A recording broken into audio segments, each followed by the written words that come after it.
අද මුළු ලෝකයේම අවධානය යොමු වෙලා තියෙන ඉරානයේ දෙසට දශක ගණනාවකට පස්සේ මැද පෙරදිග කලාපයෙන් නැහෙන බියකරුම සහ තීරණාත්මකම පුවත අද උදෑසන නිල වශයෙන් තහවුරු වුණා. ඉරානයේ උත්තරීතර නායක අයතුල්ලාල් කමෙනි ඝාතනය කර තිබේ. මේ පුවතත් එක්ක මුළු ලෝකයේම මොහොතකට නතර වුණා. ඇමරිකාව සහ ඊශ්‍රායලය එකතු වෙලා දියත් කරපු ඔපරේෂන් එපික් ෆියුරි මෙහෙයුම සාර්ථක වුණා. ඊශ්‍රායලයේ නවීනතම ප්‍රහාරකයාන 200ක් විතර එකවර අහසට නැගුණා. ඉලක්කය වුණේ ඉරානය පුරා විසිරුණු උපාය මාර්ගික ස්ථාන 500කට වැඩි ප්‍රමාණයක්. ඩොනල්ඩ් ට්‍රම්ප් තමන්ගේ ට්‍රූත් සෝෂල් ගිණුමෙහි සටහනක් තබමින් කිව්වේ සරල නමුත් බියකරු කතාවක්. ඔහුටවත් ඔහු සමග සිටින අනිත් නායකින්ටවත් කරන්න දෙයක් ඉතුරු වෙලා තිබුණේ නැහැ කියලයි. ඇමරිකානු බුද්ධ්‍යංශ සහ ලුහු බැඳීමේ පද්ධති හරියටම කමෙනි ඉන්න තැන හඳුනාගෙන තිබුණා. ඊශ්‍රායල අගමැති නෙතන්යාහු තහවුරු කළේ කමෙනි රැඳී සිටි ආරක්ෂිත මන්දිරය මුළුමනින්ම විනාශ කළ බවයි. මේ ප්‍රහාරයෙන් මිය ගියේ කමෙනි විතරක් නෙවෙයි. ඉරානයේ ආරක්ෂක අමාත්‍ය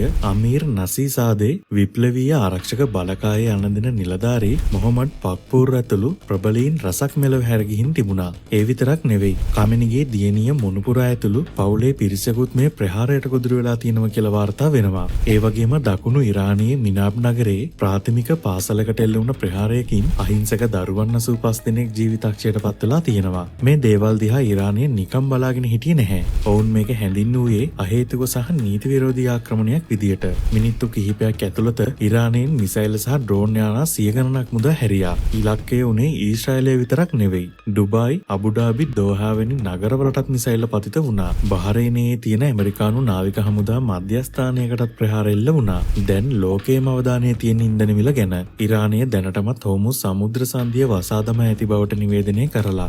ලෝකයේ තෙල් පරිභෝජනයෙන් 120%ක්ම ප්‍රවාහනය කරන්නේ මේ පටු මුහුදු තීරයෙන්. සඳුදා වෙළඳපොළ විවෘත වෙද්දී තෙල් බැරලයක මිල ඩොලර් 10කින් 20කින් ඉහළ යනු ඇතැයි ආර්ථික විශේෂඥයෝ නාවික පළ කරලා තියෙනවා. ඩොනල්ඩ් ට්‍රම්ප් පවසන්නේ මේ ප්‍රහාරය ලෝක සාමය වෙනුවෙන් ගත් තීරණයක් බවයි. ඉරානය න්‍යෂ්ටික අවියක් නිෂ්පාදනය කිරීම වැළැක්වීම ඔවුන්ගේ ප්‍රධාන අරමුණයි. නමුත් රුසියාව සහ චීනය මේ ක්‍රියාව දැඩි ලෙස හෙලා දකිනවා. ඔවුන් පවසන්නේ සාකච්ඡා මේසයක ඉන්න අතරතුර ඉරානයට පිටුපසින් පිහියෙන් යන්නා වැනි වැඩක් ඇමරිකාව කළ බවයි. පුදුමයකට වගේ ටෙහෙරාන් සහ ඉස්ෆහාන් වැනි නගරවල ඇතැම් පිරිස් කමෙනිගේ මරණය සමරන අයුරු සමාජ මාධ්‍යවල දකින්නට ලැබෙනවා. ඔවුන් දකින්නේ මේක තම පාලනය වෙනස් කරගන්න ලැබුණු අවස්ථාවක් විදියට. ඉරානය පවසන්නේ ඔවුන් තවමත් භාවිතා කළේ ස්ක්‍රැප් මිසයිල පමණක් බවයි. නුදුරේදීම මීට වඩා ප්‍රබල ලෝකයේ නොදුටු ආයුධ වලින් ප්‍රතිප්‍රහාර එල්ල කරන බවට ඔවුන් තර්ජනය කරනවා. ඒ වගේම ඉරානය සතුව තවමත් විනාශ නොවූ භූගත මිසයිල පද්ධති සහ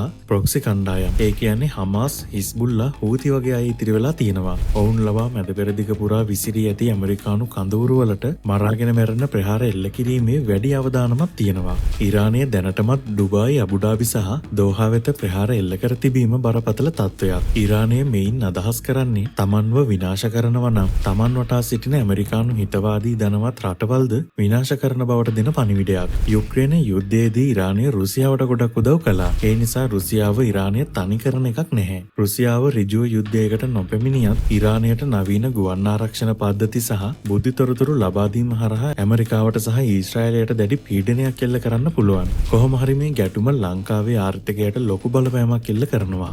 මොකද ඉරානය කියන්නේ ලංකාවේ තේ සඳහා තියෙන ප්‍රධානම වෙළඳ පොළක්. යුද්ධයක් සහ සම්බාධක පැනවීමක් නිසා ඉරානයට තේ යැවීම සහ ඔවුන්ගෙන් මුදල් ලබා ගැනීම ලංකාවට ඉතාම අපහසු වෙනවා. තේ කර්මාන්තයට මේකෙන් ලොකු පාඩුවක් වෙන්න පුළුවන්. ඉතින් මේ දේවල් වලට අනුර ප්‍රමුඛ ආණ්ඩුවට සාර්ථකව මුහුණ දෙන්න හැකි වෙන්න කියලා අපි ප්‍රාර්ථනා කරමු. මොකද අපේ රට වැටුනොත් ඒකේ පාඩුව වෙන්නේ අපිටමයි. කොහොම හරි ඉදිරි සති කිහිපය තීරණාත්මකයි. මේ කෙටි කාලීන දරුණු ප්‍රහාර මාලාවකින් අවසන් වේද නැත්නම් දශක කිහිපයක් ඇදෙන මහා මැද පෙරදිග යුද්ධයක් දක්වා වර්ධනය වේද යන තීරණය වෙන්නේ ඉරානයේ ඊළඟ ප්‍රතිප්‍රහාරයේ ස්වභාවය අනුවයි. ඉතින් මේ ගැන ඔයාලගේ අදහස් අපි කමෙන්ට් සෙක්ෂන් එකෙන් කතා කරමු. ඔබට සුබ දවසක්.